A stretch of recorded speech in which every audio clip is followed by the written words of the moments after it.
Hi, I'm Michelle Agresti, and this is The Dog Show. This week on The Dog Show.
I'm Michelle Agresti for The Dog Show, and I'm here with Question of the Week.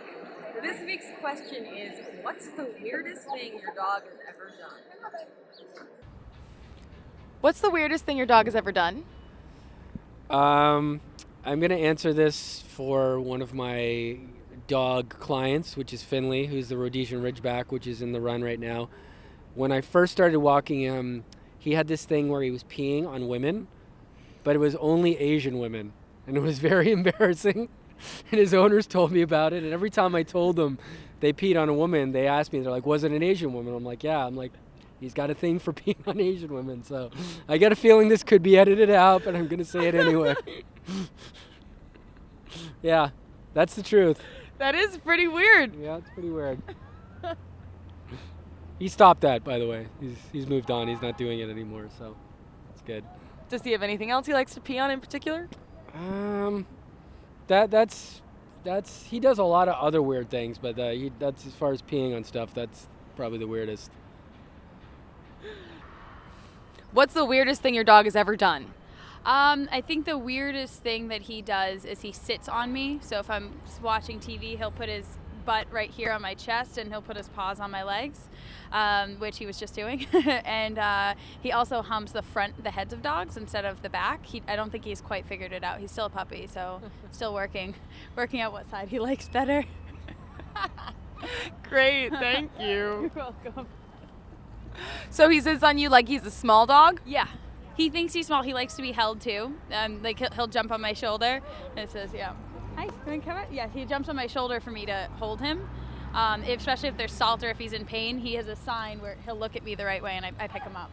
Yeah, because I spoil him a little bit. What's the weirdest thing your dog has ever done? I think she dances so much. The first time when she put the legs up, he started dancing to me. So She dances yeah, and spins in a circle. she's so funny. She dances so much. I think it's that. Yeah, it's like to dance. Did you teach her that, or did she pick it No. up on her own? I never teach her. She makes something. So the first time I see her in the rec play. Yeah, where we picked So her up. yeah, She she was doing started. it in the pen already. Yeah. What's the weirdest thing your dog has ever done? I think the weirdest things that my dog's done is that he ends up on commercials just walking down the street.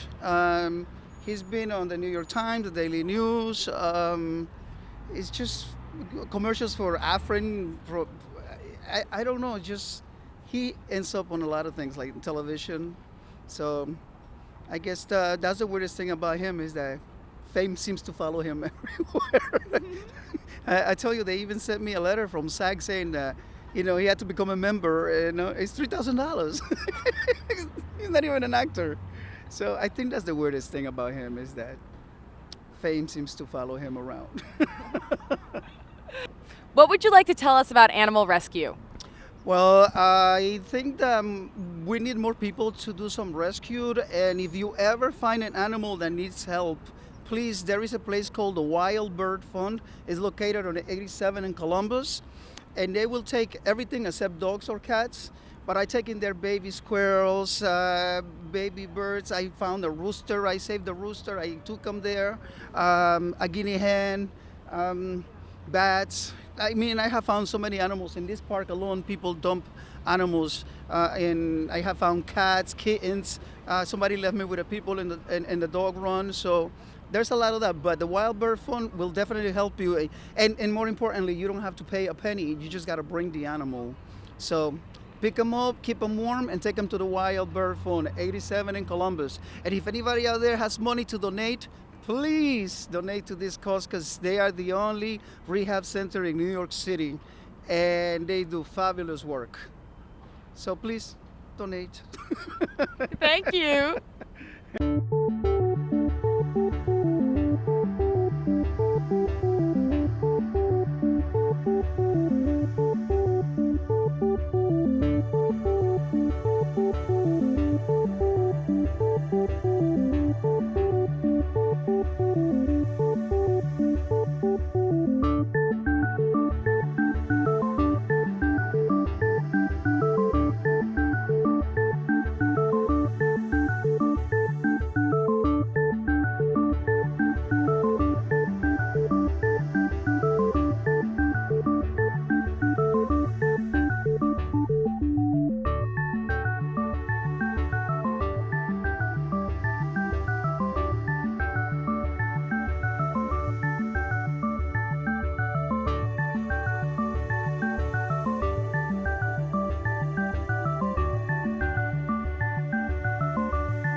I'm Rin Olson for The Dog Show. I'm here at the 7th annual Halloween Bark Block Party put on by the Sean Casey Adoption Center.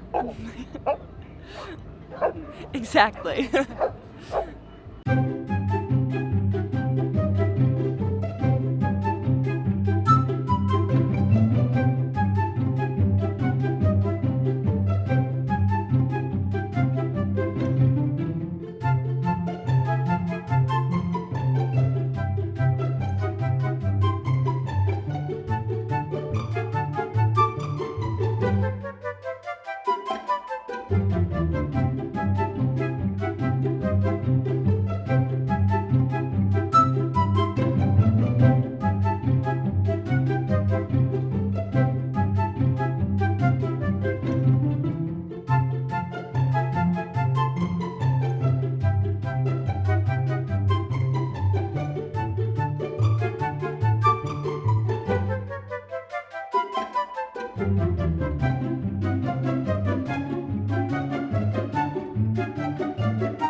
Hey there, I'm Rin Olson for The Dog Show. I'm here at the 7th annual Halloween Bark Party put on by the Sean Casey Animal Rescue. And I'm here with founder Sean Casey. How are you doing today, Sean? Good, how are you? Very well, thank you. So it's been 7 years since you've had this event happening. How has it changed since the very first year? Thankfully, this event has gotten bigger every year. We've had a few years where it was pretty rough for us. 2 years ago, it actually took place on the same night as Hurricane Sandy, so we had to pack up early.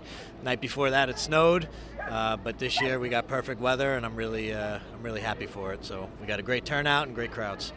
Great. And so how many years has the Sean Casey Animal Rescue been in business? We officially incorporated in 2004. We were originally located in Queens, then we moved to Brooklyn about 8 years ago, and we just opened up a second facility in Sunset Park, Brooklyn, just about a year now. Congratulations. Thank you. So what are some goals moving forward for the center? Right now we're really focused on our Sunset Park facility. It's a new facility we just opened.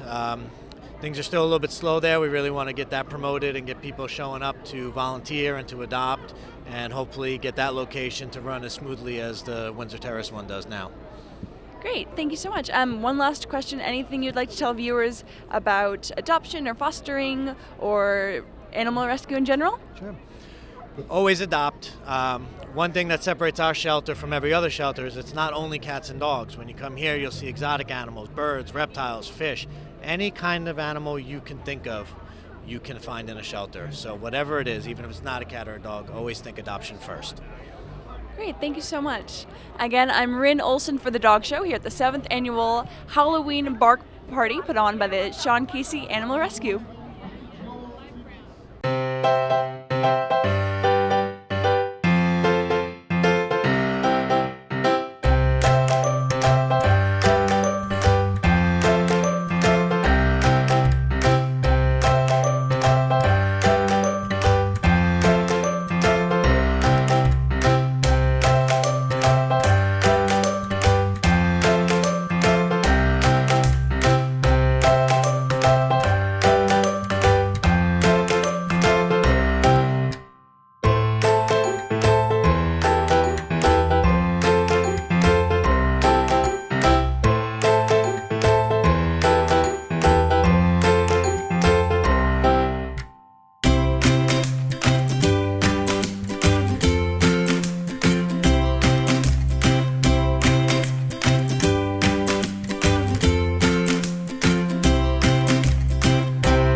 Hi, this is Erin for the Dog Show at the NYC Doggies and Tiara Pageant 2015. I am here with Grace. Grace Forrester, and who are you with? This is Rosie, and this is Portia.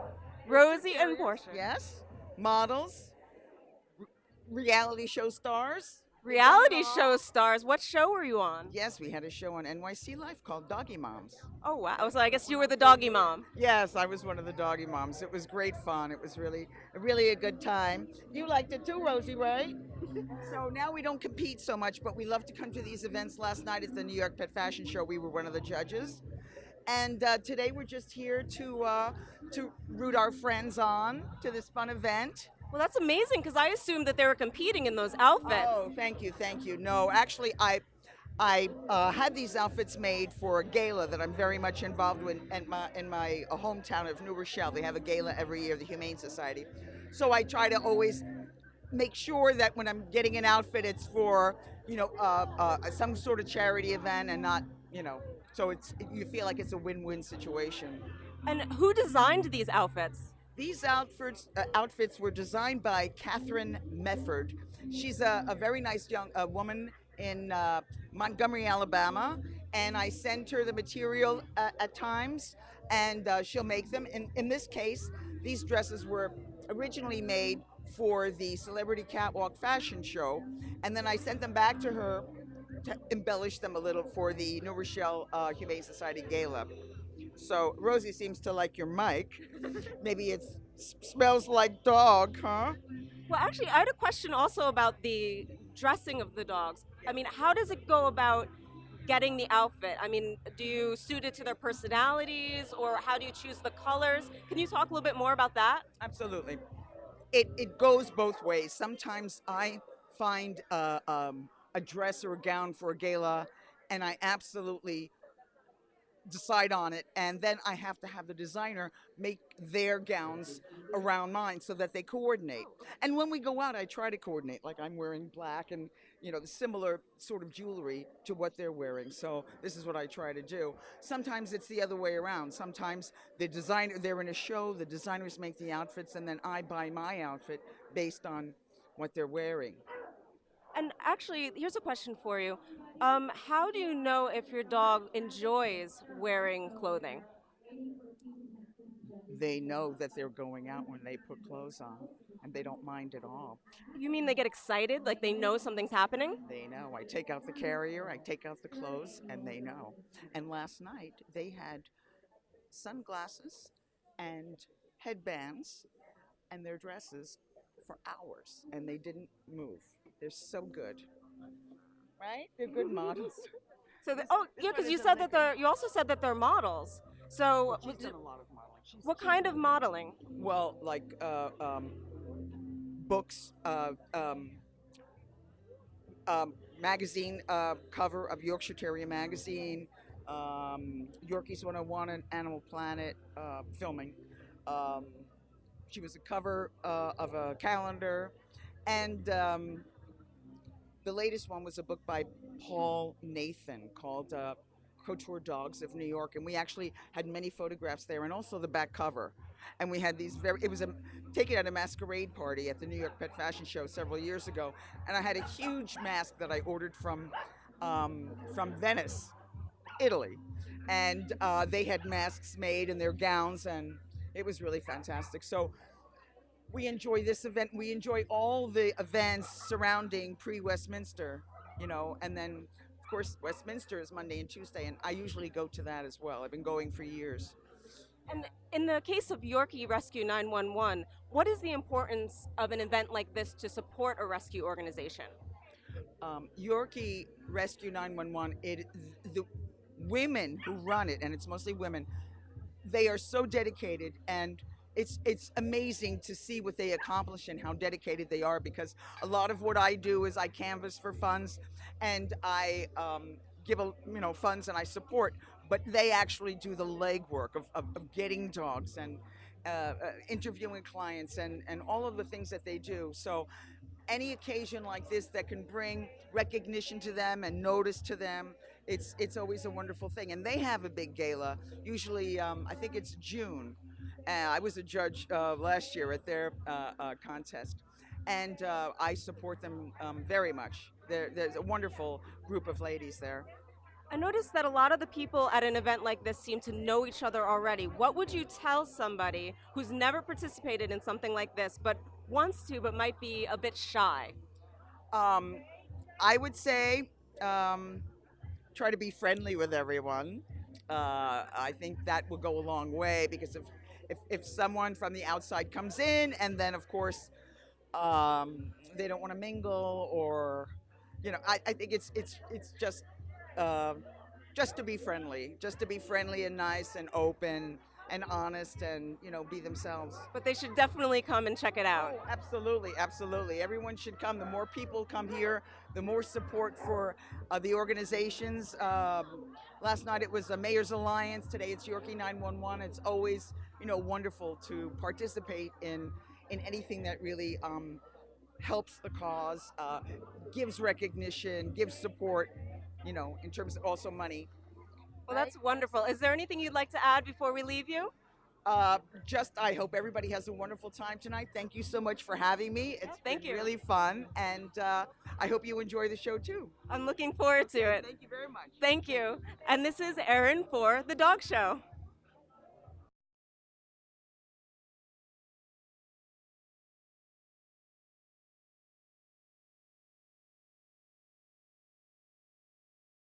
For the majority of the population that watched the 2014 Oscars, one trend rose above all others.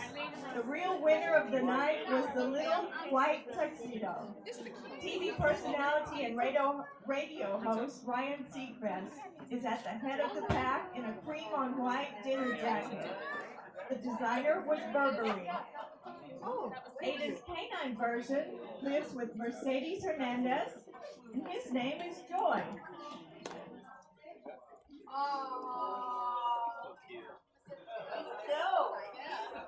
I think Mercedes and Joy they look quite stunning in Ryan Seacrest's little tuxedo. Better, that's right. Baby. It smells good. What are you wearing, yo? The dress you may all remember. This actress in the 2003 Pink Lady with hot pink tulle overlay is every preteen girl's fantasy dress by Christian Dior. It was called Pepto-Bismol and placed her in the list of craziest dresses of the decade. However, nothing is cuter than a dog with a tutu dress.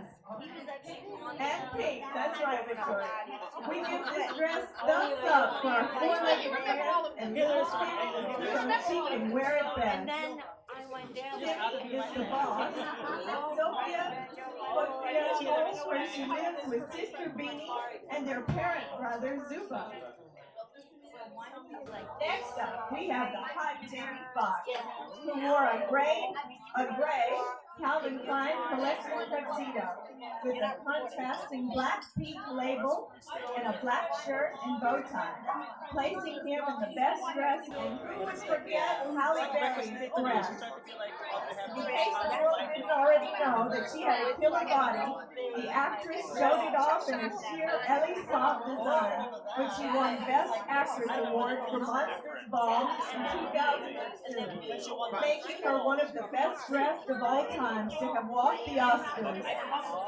The doggy version is worn by Chai Latte, whom in the canine world can truly be considered the actress version as well. Since Chai has won many awards and contests, proving that she is a very talented actress in her own right. Chai is Sparky's sister, and she rules Karen and Austria's father.